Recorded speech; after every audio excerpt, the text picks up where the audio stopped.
રાજકોટની ગાર્ડન શાખામાં ભ્રષ્ટાચારના આક્ષેપો ફરી એકવાર ચર્ચામાં આવ્યા છે। શહેરમાં કુલ 170 ગાર્ડનનું સંચાલન કરતી મહાનગરપાલિકાની વ્યવસ્થામાં અનેક અનિયમિતતાઓ હોવાના વિપક્ષે આક્ષેપ કર્યા છે। શું છે સમગ્ર મામલો, જોઈએ ખાસ અહેવાલમાં। રાજકોટ મહાનગરપાલિકાના હદ વિસ્તારમાં 170 ગાર્ડન વિકસિત કરાયા છે અને જેમાં લોન ગાર્ડન, બાળ ઉદ્યાન, મહિલા ગાર્ડન, સિનિયર સિટીઝન ગાર્ડન સહિતનો સમાવેશ થાય છે। લોકો અહીં વોકિંગ, યોગા, રનિંગ અને એન્ટરટેનમેન્ટ જેવી પ્રવૃત્તિઓ કરતા જોવા મળે છે। કોર્પોરેશન પ્રમાણે કોઈ ગાર્ડનને ડેવલપ કરવા ₹2500 પ્રતિ ચોરસ મીટરનો ખર્ચ થાય છે અને જ્યારે એની વર્ષભર જાળવણી માટે ₹105 પ્રતિ ચોરસ મીટરનો ખર્ચ થાય છે। હાલ શહેરના વિવિધ ગાર્ડનમાં ₹52 થી ₹105 જેટલો નિભાવણી ખર્ચ થાય છે। દર 2500 ચોરસ મીટર દીઠ એક શ્રમિકની જરૂરિયાત રહેતી હોય છે અને વધારે સુવિધાવાળા ગાર્ડનમાં વધુ શ્રમિકોની માંગ રહે છે।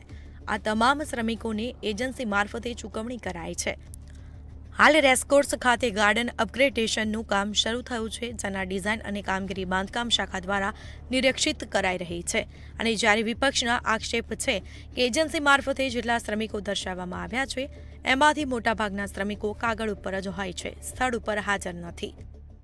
તો મજૂરો રાખતા હોય ક્યાંક કે 10 મજૂર રાખતા હોય તો 15 મજૂરના બિલ મૂકે, 5 સિક્યોરિટી રાખતા હોય તો 10 સિક્યોરિટીના બિલ મૂકે। આવી રીતે રાજકોટ મહાનગરપાલિકાના સત્તાધીશો અને અધિકારીઓ બંનેની મિલીભગતથી વર્ષોથી આ સિસ્ટમ ચાલુ છે। એ સિસ્ટમમાં સુધારો લાવવાની જરૂર છે। રાજકોટની પ્રજાને જાગવાની જરૂર છે, કારણ કે અંતે તો પ્રજાના ખિસ્સાના પૈસા છે જાય છે, એટલે પ્રજાએ પણ જાગવું પડશે।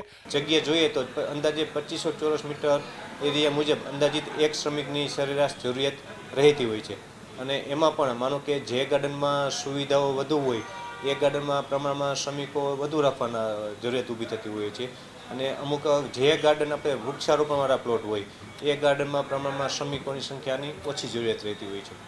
રેસકોર્સ ડેવલપની પ્રક્રિયા છે એ આપણે હાલ પ્રક્રિયા હેઠળ છે અને એ આપણે બાંધકામ શાખા દ્વારા એની ડિઝાઇન બનાવી અને આગળ કેવી રીતે વધુ ડિઝાઇન ફાઇનલાઇઝ કરી કમિશનર સાહેબ પાસે ડિઝાઇન એપ્રૂવ કરાવશે અને ત્યારબાદ આગળની કાર્યવાહી કરવામાં આવશે। એક બાજુ વિપક્ષ ભ્રષ્ટાચારના ગંભીર આક્ષેપો કરી રહ્યું છે અને જ્યારે બીજી બાજુ ગાર્ડન શાખા તમામ પ્રક્રિયાને પારદર્શક ગણાવી રહી છે। હવે જોવાનું રહેશે કે રેસકોર્સ ગાર્ડનનું અપગ્રેડેશન વિવાદોથી દૂર રહીને પૂર્ણ થાય છે કે નહીં। ધ્રુવ કુંડેલ, મંતવ્ય ન્યૂઝ, રાજકોટ।